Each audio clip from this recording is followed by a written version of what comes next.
최근 한국의 한 민간단체가 북한의 술과 한국의 설탕을 맞바꾸는 물물교환 계약을 하고 한국 통일부의 승인을 기다리고 있습니다. 북한 측이 설탕을 선택한 건 대북 제재를 피하면서 북한 주민들에겐 귀한 생필품을 공급하려는 목적으로 북한 내 생필품이 크게 부족해진 상황을 보여준다고 전문가들은 분석했습니다. 서울에서 정찬배 기자입니다. 북한에서 설탕은 밀가루, 식용유와 함께 장마당에서 거래되는 3대 생필품으로 알려질 만큼 북한 주민들에게는 필수적인 수입품입니다. 1960, 70년대까지는 쿠바에서 물물 교환으로 수입하다가 최근에는 중국과의 교역을 통해 설탕을 공급받고 있습니다. 하지만 한국 등 다른 나라들과 달리 비싼 가격 때문에 일반 서민들은 아직도 설탕 대신 사카린을 많이 사용하고 있고 설탕의 맛과 편리성을 알게 된 평양 시민들을 중심으로 소비가 늘고 있는 고급 물품으로 알려지고 있습니다. 중국 쪽에서 그 생필품으로 들여다가 장마당에서 유통하는데 가격이 비싸고 그러다 보니까 일반인민들이 평범하게 이렇게 많이 먹을 수 있는 그런 식품이 아니고 좀 귀한 보약 같은 식품이라고 할까 그렇게 평가되고 있습니다.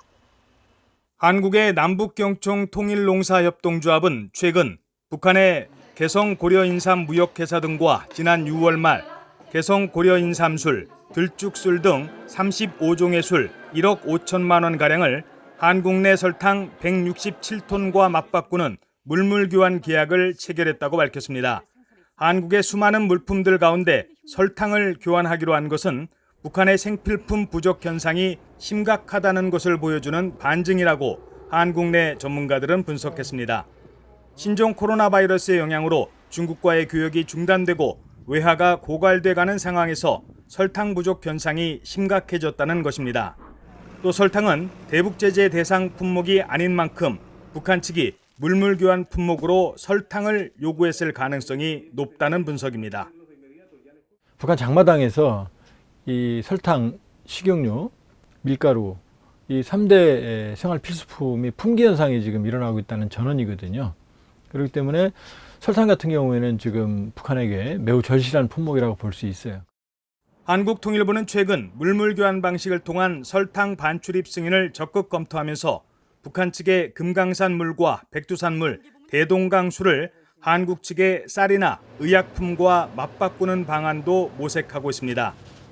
북한의 식료품과 농산품은 유엔 안전보장이사회 대북결의 2397호에 따라 수출을 할 수 없지만 북한산 생수와 맥주 그리고 한국의 설탕 등은 해당되지 않는 것으로 한국통일부는 판단하고 있습니다. 생수와 술, 설탕 등은 수출입 품목의 유엔 국제협약 코드 번호인 HS 코드가 다르기 때문입니다. 하지만 이번에 남북경총 통일농사협동조합과 계약을 맺은 개성고려인삼 무역회사가 노동당 39호실 산하 대성지도국이 운영하는 외화벌이 업체인 조선 개성고려인삼 무역회사와 같은 회사일 수 있다는 언론 보도가 나오자 한국통일부는 확인 중인 것으로 알려졌습니다. 노동당 39호실은 북한 김정은 위원장의 자금 관리를 담당하면서 핵미사일 개발에 쓰이는 외화벌이를 총괄하고 있는 대북제재 대상이기 때문입니다. 이런 가운데 한국통일부는 10일 정례브리핑에서 물물 교환과 관련해 미국 측이 취지에 공감한다는 뜻을 전해왔다고 발표했다가 다시 30분 만에 이를 변경해 아직은 한미 간에 협의된 바 없다고 수정하는 등 혼선을 빚는 모습을 보이기도 했습니다. 통일부 당국자는 미국 측이 공감의 뜻을 전해온 사안은 물물 교환 구상이 아니라 세계식량계획 WFP를 통한 대북 지원이라고 한국 언론에 설명한 것으로 알려졌습니다. 서울에서 VOA 뉴스 정찬배입니다.